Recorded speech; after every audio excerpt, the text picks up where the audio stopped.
I never thought I'd be eating alone in my own kitchen on my 60th birthday, listening to the sounds of laughter and clinking glasses drift in from the dining room.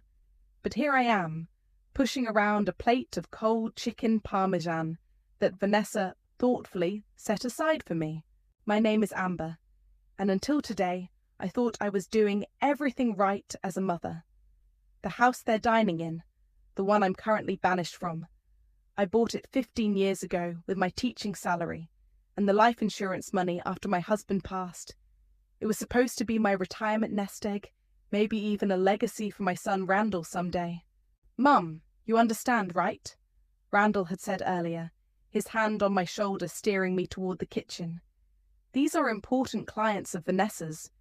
We need to make the right impression." "Of course," I'd replied, my voice steady despite the burning in my chest. "I'll just eat in here." "Perfect." He'd squeezed my shoulder, already turning away. "We'll do something special for your birthday next weekend, okay?" Now I can hear Vanessa's practiced laugh floating through the walls. "Oh, you simply must try the wine. We discovered this little vineyard in Napa Valley." I set my fork down, remembering the day Randall and Vanessa first moved in. They'd just gotten married, struggling with rent in the city. "Mum, it would only be for a year or two," Randall had promised, "just until we get on our feet." That was 5 years ago. The doorbell rings, and I hear more excited greetings. Another couple arriving fashionably late, no doubt.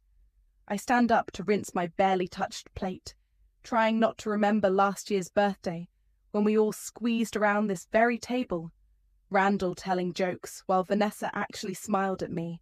My phone buzzes. It's my sister Isla, who I haven't spoken to in 3 years after a falling out over Mum's inheritance. "Happy birthday, big sister," her text reads.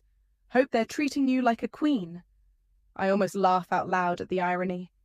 And then his mother, bless her heart, tried to redecorate our living room. Vanessa's voice carries clearly now. "I mean, can you imagine?" More laughter.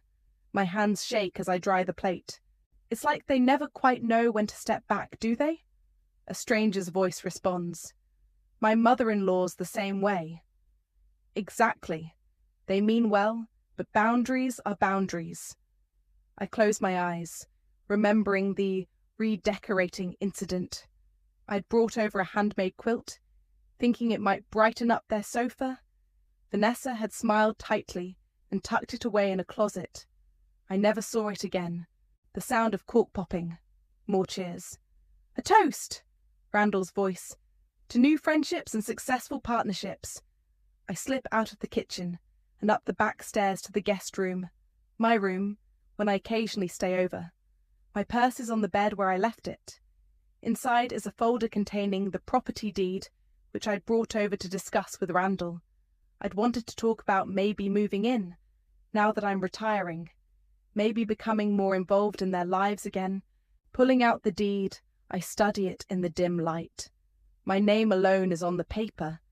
I never added Randall, always meaning to do it someday. The house is mine, free and clear, yet somehow I've become the guest, the intruder, the inconvenient mother who needs to be hidden away. My phone buzzes again. Isla. "Seriously, how are you? I've been thinking about you lately." Below stairs, someone starts playing music. The bass thuds through the floorboards as I sink onto the bed, the deed crackling in my grip. 5 years of watching Vanessa gradually take over, of Randall's subtle dismissals becoming not so subtle. 5 years of being slowly erased from my own property. I reach for my phone, but instead of responding to Isla, I scroll to another contact. Lucia, my old friend from college who practices real estate law. My finger hovers over her number as more laughter floats up from below. "They think I'm irrelevant," I whisper to the empty room. "They think I'm just going to fade away." The deed feels heavy in my hands. The music gets louder, and I can picture them all down there, drinking my son's wine in my dining room, sharing jokes about overbearing mothers who don't know their place. Before I can second-guess myself, I press the call button. It rings twice before Lucia answers. Amber, happy birthday. Is everything okay? I take a deep breath, my eyes fixed on the deed. Lucia, I need to ask you something about selling a house. Let me get this straight, Lucia says, spreading the deed across her desk the next morning. They've been living there rent-free for 5 years, and now they're treating you like an unwanted house guest? I shift in my chair, remembering the first time Vanessa started suggesting I call before visiting. It happened so gradually I almost didn't notice. Almost?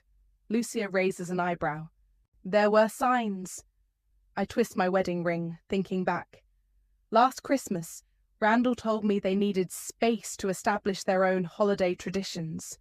Then Vanessa started redecorating, taking down all the family photos. And you just let them. What was I supposed to do? Every time I objected, Randall would say I was being too emotional, too involved. I leaned forward. But yesterday, eating alone in that kitchen, something just broke. Lucia studies the deed carefully. Amber, this property is completely in your name. No co-owners, no liens, nothing. You can do whatever you want with it. Really? My heart speeds up. Really? She looks up. But before we discuss selling, I need you to be sure. Have you tried talking to Randall? As if on cue, my phone buzzes. A text from my son. Mum, Vanessa's upset about you leaving without saying goodbye last night. Maybe give her some space for a few days. I show Lucia the message. Her lips tighten. Give me a minute, I say, dialing Randall's number. He answers on the 4th ring. Mum, I'm kind of busy. I know, honey. I just wanted to talk about the house. A pause. What about it? I'm retiring next month. I was thinking maybe I could move in. The place is big enough for... Move in? He cuts me off. Mum, we've talked about this. Vanessa and I need our own space. You can't just... I mean, what would people think? People? My voice cracks. I'm your mother, Randall. Exactly. You're my mother, not my roommate. Look, I have to go. We'll talk about this later, okay? The line goes dead. I look at Lucia, who's been watching with growing concern. Well, I say quietly, I tried. She pulls out a fresh legal pad. Let me tell you your options. The market's hot right now. With a property like yours, we could have it sold within weeks. Weeks? I picture Vanessa planning her next dinner party, Randall dismissing me with another pat on the shoulder. How fast could we do it? If we find a cash buyer? Days. Lucia starts writing. But Amber, once this starts, there's no going back. Your relationship with Randall was gone the moment he sent me to eat in the kitchen. I straighten in my chair. What do we do first? Just then, my phone buzzes again. A text from Vanessa. While you're giving us space, please don't drop by unannounced. We're hosting a garden party next weekend and need time to prepare. I show Lucia the message. Her eyebrows shoot up. A garden party? In your garden? Apparently. Without inviting you? Obviously. I feel something hardening inside me. They probably don't want me embarrassing them in front of their important friends again. Lucia sets down her pen. I have a client, Manuel. He's looking for exactly this type of property. Cash buyer, quick close. Want me to make a call? I think about all the times I've swallowed my hurt, made excuses for their behaviour, told myself it was just a phase. I think about sitting alone in that kitchen, listening to strangers mock mothers like me. Make the call. She reaches for her phone, then pauses. You know they'll never forgive you for this. I look down at Vanessa's text again, at the casual dismissal of my existence. Maybe, but I'll never forgive myself if I don't do it. Lucia nods and starts dialing. As she waits for an answer, she slides a piece of paper across her desk. It's a listing agreement, ready for my signature. Manuel? It's Lucia. Remember that property we discussed? I think I found exactly what you're looking for. She winks at me. How quickly can you move? I pick up her pen, its weight feeling like destiny in my hand. Through the office window, I can see spring flowers blooming in the courtyard, bright and defiant against the morning sky. Somewhere across town, my son and his wife are planning their garden party, secure in their borrowed kingdom. I sign my name with steady fingers, knowing that sometimes the only way to heal a wound is to first tear it wide open. I find myself parked outside Isla's house, questioning my decisions. 3 years of silence stretch between us, but somehow she's the only person I want to talk to right now. Before I can change my mind, I walk up to her door and knock. She opens it, looking exactly the same, yet completely different. "Amber?" Her eyes widen. "I wasn't expecting... I got your birthday text," I say. "Can we talk?" 10 minutes later, we're sitting on her porch swing, coffee mugs in hand. The familiar creaking of the chains takes me back to childhood summers. "So, let me make sure I understand," Isla says, after I finish explaining. "You're selling the house out from under them, without warning?" "I tried warning them. This morning I stopped by to talk to Randall. And..." I take a sip of coffee. "He was too busy to discuss it. But he had time to lecture me about boundaries when I suggested moving in." "Moving in?" Isla sets down her mug. "Is that what you want?" I don't know what I want anymore. The swing creaks as I push against the floor. Yesterday, I was eating alone in my own kitchen. Today, I'm signing papers to sell my house. Sometimes I feel like I'm losing my mind. "No," Isla says firmly. "You're finding it." A delivery truck rumbles past, and we both watch it disappear around the corner. The silence feels different now, less heavy than the 3-year gap that came before. "Remember when Mom died?" Isla asks suddenly. "And we fought over that stupid antique table?" I nod. It was the fight that broke us. Me insisting she take it, her accusing me of trying to control everything. Both of us saying things we couldn't take back. "You know what I realized?" She turns to face me. "You weren't trying to control anything. You were trying to give everything away, just like you're doing with Randall." "That's different." "Is it? Amber, you're not their mother anymore. You're their housemaid and they locked you out." The words hit hard, mostly because they're true. My phone buzzes. Another text from Vanessa. "The gardener's coming Thursday. Please don't interfere with his work this time." I show Isla the message. She reads it and makes a disgusted sound. "This time?" she asks. "I suggested he trim the rose bushes differently. Apparently I overstepped." "Your rose bushes?" "Not anymore." I take my phone back. "Manuel's viewing the house tomorrow." "The buyer?" Isla leans forward. "What's he like?" "Lucia says he's fair but firm. He knows what he wants." I manage a small smile. "And what he wants is immediate possession." "Good." Isla picks up her coffee again. "But are you ready for this? Really ready?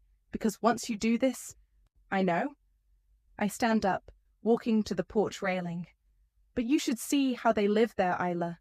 Like they own the place. Like I'm just some sad old woman who doesn't know when to let go." "Then maybe it's time to show them exactly who you are." My phone buzzes again. This time it's Lucia. "Manuel loves the photos.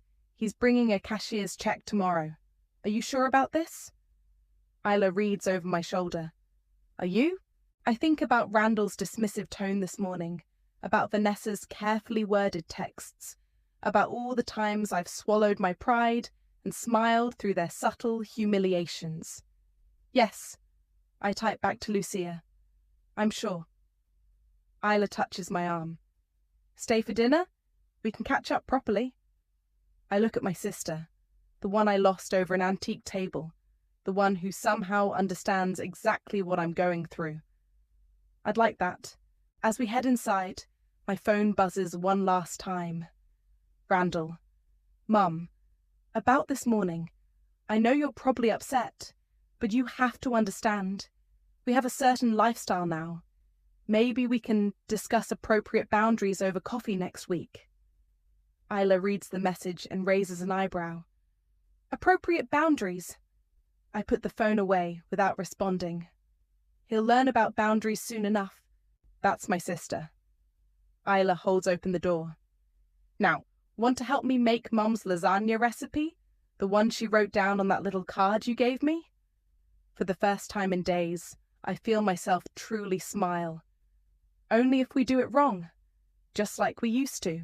As we head to her kitchen, where I know I'll be welcome at the table, I realize that sometimes you have to lose something to remember what you're worth. And sometimes the people you think are gone forever are exactly the ones you need to find your way back to yourself. Manuel walks through the house like a man who knows exactly what he wants. He tests faucets, checks window seals, and nods approvingly at the hardwood floors. I trail behind him with Lucia, watching him evaluate my life's investment with business-like efficiency. The kitchen's been updated recently, he notes, running a hand along the granite countertop, the one Vanessa insisted they needed 2 years ago. Yes, I say. My son and his wife renovated it. He turns, eyebrows raised. They live here. Lucia steps in smoothly. Currently, yes, but as discussed, the property will be delivered vacant. Ah, he glances between us. Family situation? Before I can answer, the front door opens. Vanessa's voice carries through the house. Hello? Is someone here? Manuel looks questioningly at Lucia, who gives me a subtle nod. This was bound to happen eventually. Vanessa appears in the kitchen doorway, designer shopping bags in hand. She freezes when she sees us. Amber? What's going on? Just showing the house, I say calmly. She laughs, but it sounds forced. Showing the... What do you mean, showing the house? Mrs. Walker, Manuel begins. Actually, Lucia interrupts, it's just Ms. Walker, and she's the sole owner of the property. Vanessa's perfectly maintained smile slips. I need to call Randall. That's probably a good idea, I say. She retreats to the living room, shopping bags forgotten on the floor. I hear her urgent whispers. Come home now. I don't know what's happening. There's some man looking at the house. Manuel clears his throat. Perhaps we should continue this another time. No need, Lucia says. You've seen the important parts. Shall we discuss the offer? We move to the dining room, the same room I was barred from on my birthday. Manuel pulls out a chair, then pauses. Are you sure you want to do this here? Before I can answer, Vanessa storms back in. Randall's on his way. This is completely inappropriate, Amber. You can't just bring strangers into our home without warning. Your home? Lucia's voice could freeze water. I have the deed right here, if you'd like to verify ownership. Vanessa's face flushes. We have an arrangement. Had, I correct quietly. We had an arrangement. The front door slams. Randall rushes in, still wearing his office suit. Mom, what the hell are you doing? Selling my house, I say. The words hang in the air like smoke. Randall looks from me to Manuel to Lucia, realization dawning on his face. You can't, he says, but there's a note of uncertainty in his voice. Actually, Lucia slides the deed across the table. She can, and she is. Vanessa grabs Randall's arm. Do something! He runs a hand through his hair, his confident facade cracking. Mum, let's talk about this. Whatever's bothering you, what's bothering me? I stand up slowly. Last week, you made me eat alone in the kitchen, on my birthday, in my own house. We had important guests. And now you have an important guest again. I gesture to Manuel. He's buying the house. Vanessa's voice rises. You can't just throw us out. We have rights. As what? Lucia asks. Tenants? There's no lease, no rent payments, no legal agreement of any kind. Manuel stands, straightening his jacket. I can see this is a delicate situation. Miss Walker, the offer we discussed still stands. Cash, quick close, as is condition. He pulls out an envelope. The earnest money check is here if you want it. Randall steps forward. Mum, please, we can work something out.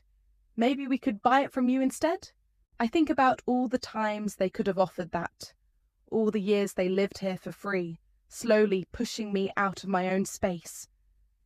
The price is $350, Manuel says helpfully. 350,000? Vanessa's laugh is brittle. That's ridiculous. This neighborhood isn't worth 3.5 million, Manuel corrects. The location alone. The room goes silent. Vanessa's mouth opens and closes without sound. I pick up the earnest money check, then look at my son. Really look at him. Seeing not the little boy I raised, but the man he's become. You should start packing. Manuel wants to close in 10 days. 10 days? Vanessa whispers. Don't worry, I say, echoing her words from so many dismissive texts. I'm sure you'll find something appropriate for your lifestyle. As I sign the offer papers, I hear Vanessa's muffled sobs from the living room, Randall's attempts to calm her down. Manuel and Lucia exchange contact information, their voices a professional murmur in the background. And me? I sit at my dining room table, no longer banished to the kitchen, and finally feel like I can breathe again. 7 days until closing, and Randall and Vanessa are acting like nothing has changed. The garden party invitations went out yesterday. I know because I saw one at Isla's house. She's their dental hygienist sister-in-law, apparently worthy of an invitation while I'm not. You should crash it, Isla suggests over lunch. We're at our new regular spot, a cafe halfway between our houses. Actually, I stir my coffee. I have a better idea.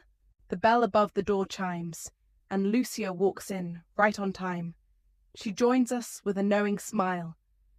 Everything's set, she says, pulling out some papers. Manuel's money's in escrow, and the sheriff's office confirmed they'll have someone available next Saturday morning, right when your garden party is supposed to start. Isla nearly chokes on her sandwich. You didn't? The timing just worked out that way, I say innocently. Like hell it did. Lucia grins. You specifically asked me to schedule it then. My phone buzzes. It's Randall. Mum, can we talk? Really talk? Now he wants to talk. I show them the message. After ignoring me for 3 days. Are you going to meet him? Isla asks. I suppose I should. I text back. Coffee in an hour? The response is immediate. Thank you. The usual place. An hour later, I find Randall already waiting at our local coffee shop. He looks tired, his usual polished appearance slightly rumpled. Mum? He stands when he sees me. Thank you for coming. I sit down without hugging him. You wanted to talk? About the house. He glances around, lowers his voice. You can't really be serious about this. Why not? Because, he spreads his hands. It's our home. My home, I correct him. The one you were supposed to stay in temporarily 5 years ago. We can pay rent, he offers quickly. Whatever you think is fair. I take a sip of my coffee. Like you offered to do for the past 5 years. He has the grace to look embarrassed. We should have. I know that now. But Mum, this garden party, we have important people coming. Vanessa's boss, potential clients, and you still haven't invited me. That's not... He shifts uncomfortably. It's complicated.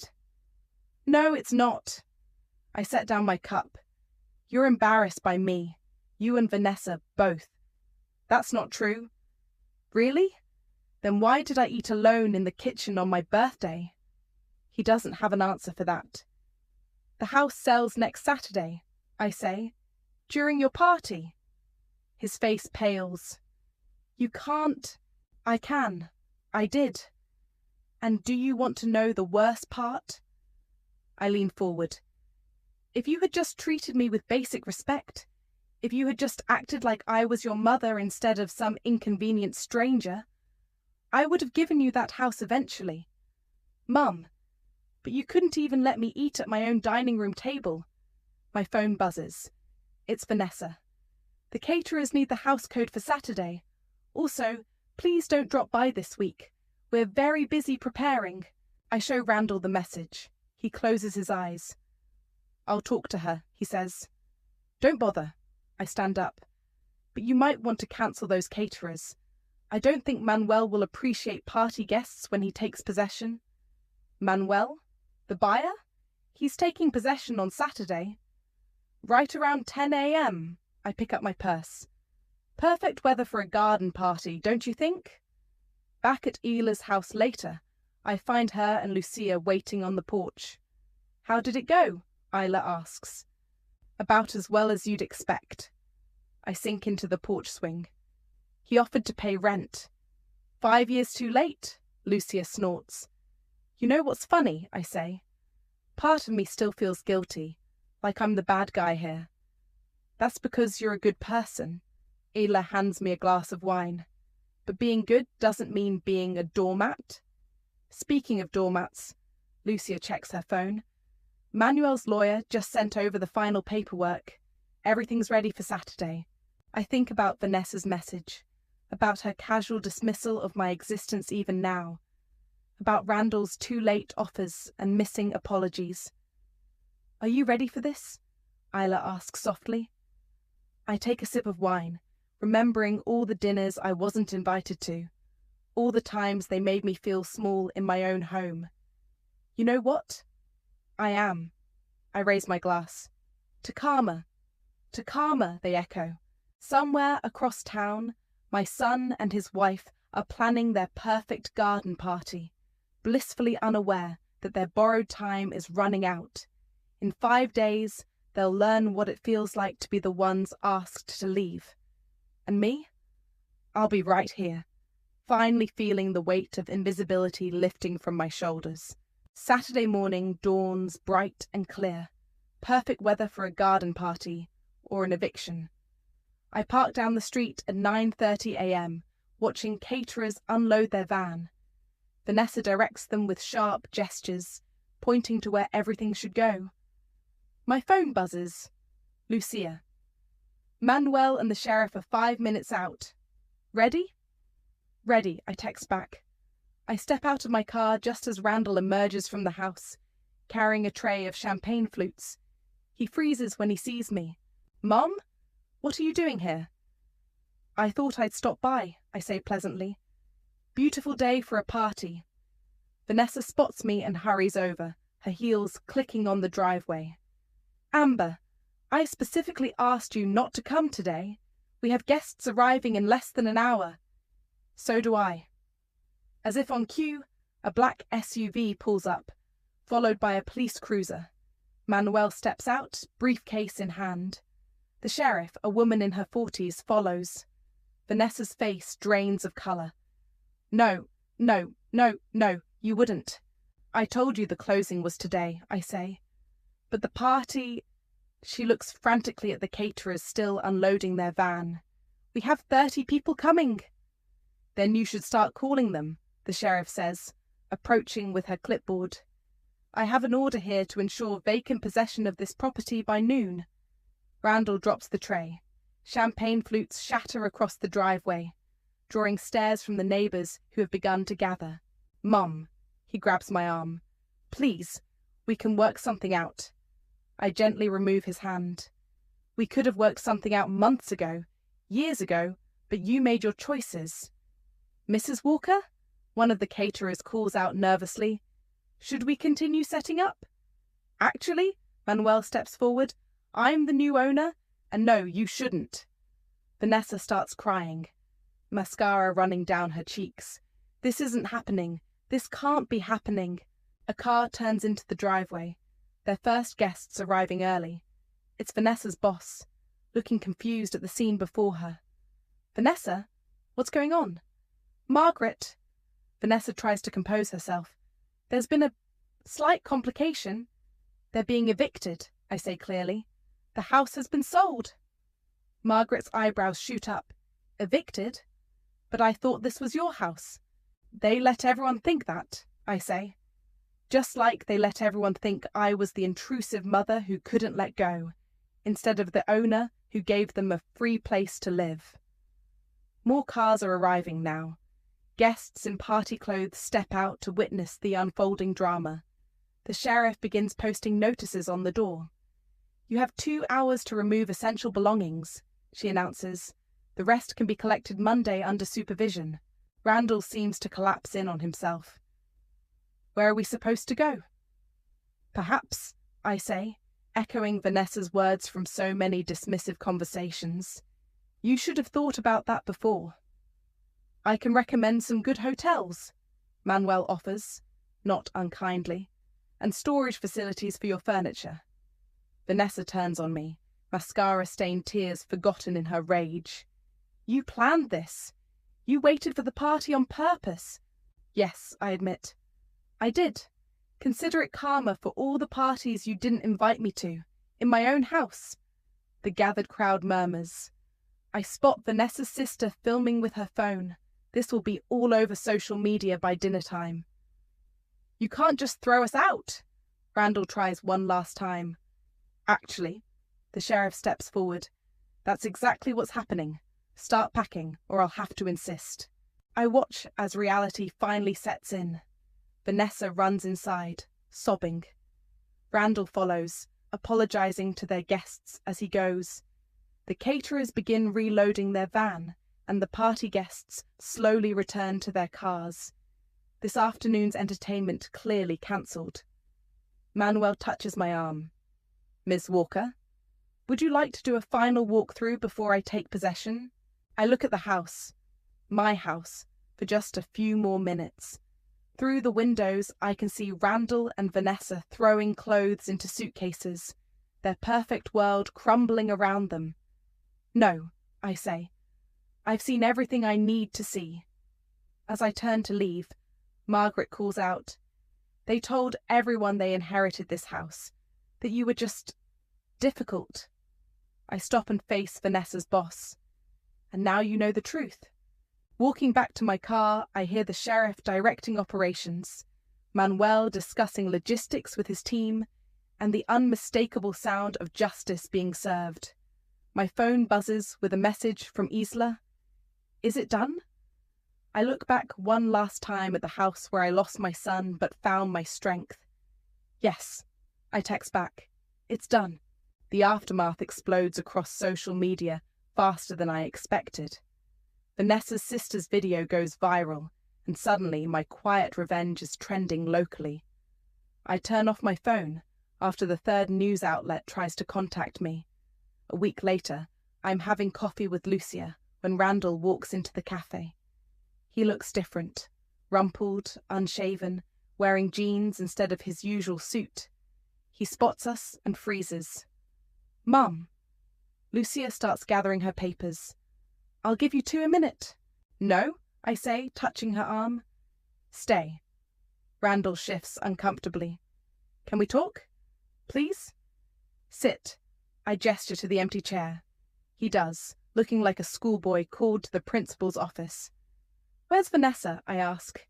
"Staying with her sister." He stares into the distance. "We're taking some time apart." "I'm sorry to hear that." "Are you?"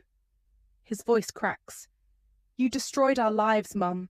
We're living out of suitcases. Vanessa's boss put her on leave. Everyone's seen that video." "The video where the truth came out?" Lucia interjects.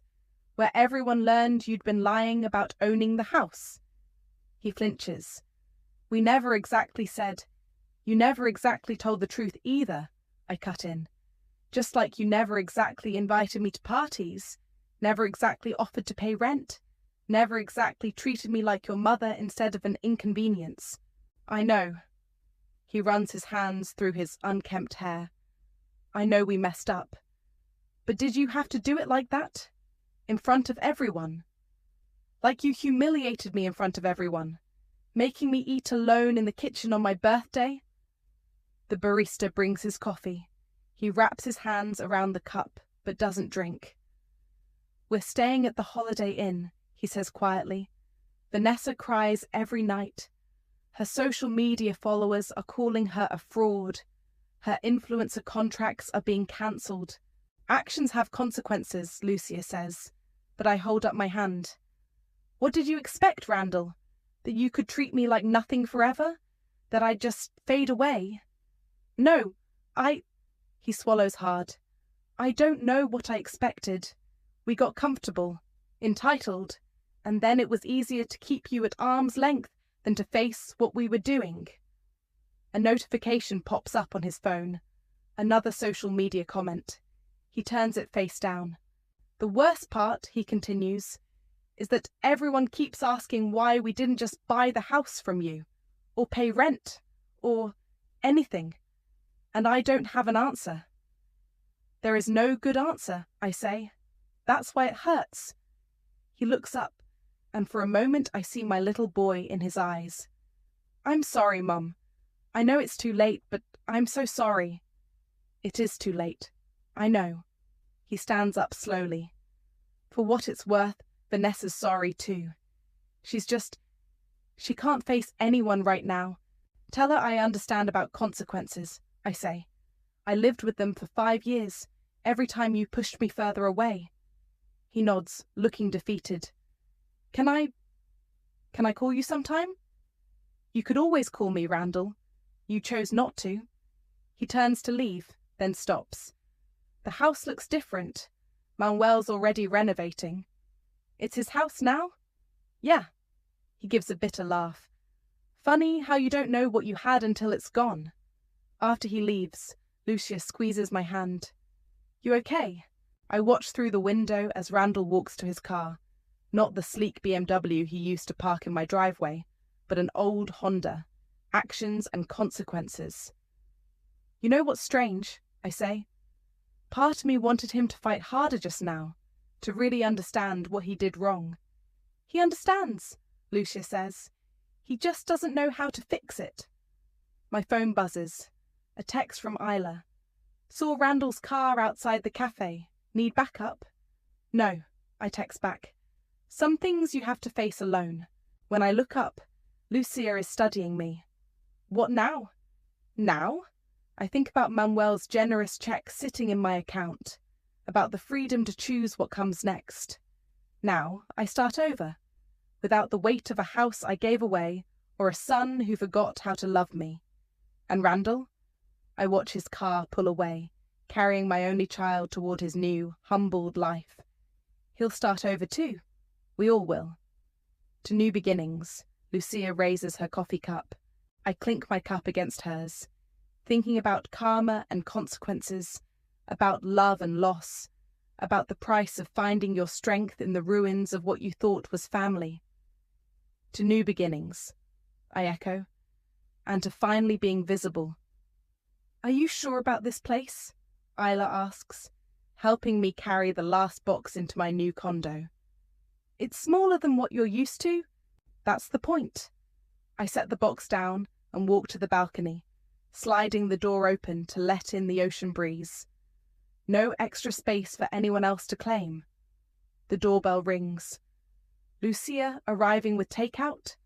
We settle around my new kitchen island, the sunset painting the walls, orange through the floor-to-ceiling windows. Manuel sent this. Lucia hands me an envelope. He found it behind some drywall during renovations. Inside is a faded photograph of me holding baby Randall, both of us laughing at something off camera. I remember that day. We'd just moved into the house, full of dreams about the future. You should keep it, Isla suggests. No. I slide it back into the envelope. That chapter's closed. My phone lights up with a text. Randall. Signed the lease on a small apartment today. Vanessa's moving back in with her parents. I understand if you don't want to answer, but I miss you, Mum. Lucia reads it over my shoulder. Are you going to respond? Before I can answer, another text arrives. I know I can't fix what I broke, but maybe we can try to build something new. Coffee sometime. Build something new, Isla echoes. That's rich, coming from him. Actually, I say slowly, Maybe that's exactly what needs to happen. I type back, coffee next week, but this time we meet as equals. His response is immediate. Thank you. I promise to listen this time. You're giving him another chance? Lucia sounds skeptical. No. I put my phone down. I'm giving myself another chance to have a relationship with my son on my terms, not his. Isla raises her glass. To terms and conditions. We laugh, and for the first time in years, it feels genuine. The ocean whispers beyond my balcony, promising new horizons. Oh! Lucia remembers something, digging in her briefcase. The closing statement from the sale. You never looked at the final numbers. I open the envelope and my eyes widen.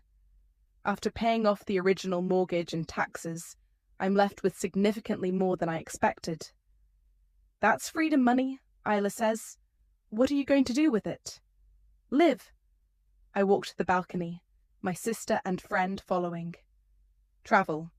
Write that children's book I always talked about. Stop waiting for permission to exist in my own life. Speaking of permission, Lucia checks her phone. Manuel says Vanessa tried to contact him about buying back the house. I snort. With what money? Exactly. He told her it's not for sale at any price. The sun dips lower, turning the waves to liquid gold. Below, beachgoers pack up their umbrellas, heading home to their own stories, their own truths. You know what I realized? I lean against the railing. All those years in that house, I was waiting for Randall to appreciate me, for Vanessa to accept me, for things to go back to how they were. And now? Isla asks. Now I'm done waiting. If Randall wants to rebuild, he can meet me where I am. If he doesn't, I shrug. I'll still be here, living my life. My phone buzzes again. A social media notification. Vanessa's posted for the first time since the eviction, learning hard lessons about gratitude, truth, and consequences. To those I hurt and misled, especially my mother-in-law, I'm sorry. Too little, too late? Lucia asks. Maybe. I close the app. Or maybe it's exactly on time, for her own growth, if nothing else. The first stars appear as darkness creeps in. Isla wraps an arm around my shoulders, and Lucia tops off our glasses. Below, a child's laugh carries up on the breeze, reminding me of another laugh, captured in an old photograph now sealed away in an envelope. To karma, Isla raises her glass. To consequences, Lucia adds. I look out at the darkening ocean, thinking about houses and homes, about power and peace, about the quiet strength it takes to stand alone. To visibility, I say, and to finally being seen. We clink glasses as the last light fades. Tomorrow I'll meet with a publisher about my children's book idea. Next week I'll have coffee with my son, not the son who banished me to the kitchen, but the one who might be ready to truly see me. And every day in between, I'll stand on this balcony, watching the waves, and knowing that sometimes you have to lose a house to find your home. They made me invisible. I showed them I could move mountains. But in the end, the greatest victory wasn't in the revenge. It was in finally, truly choosing myself.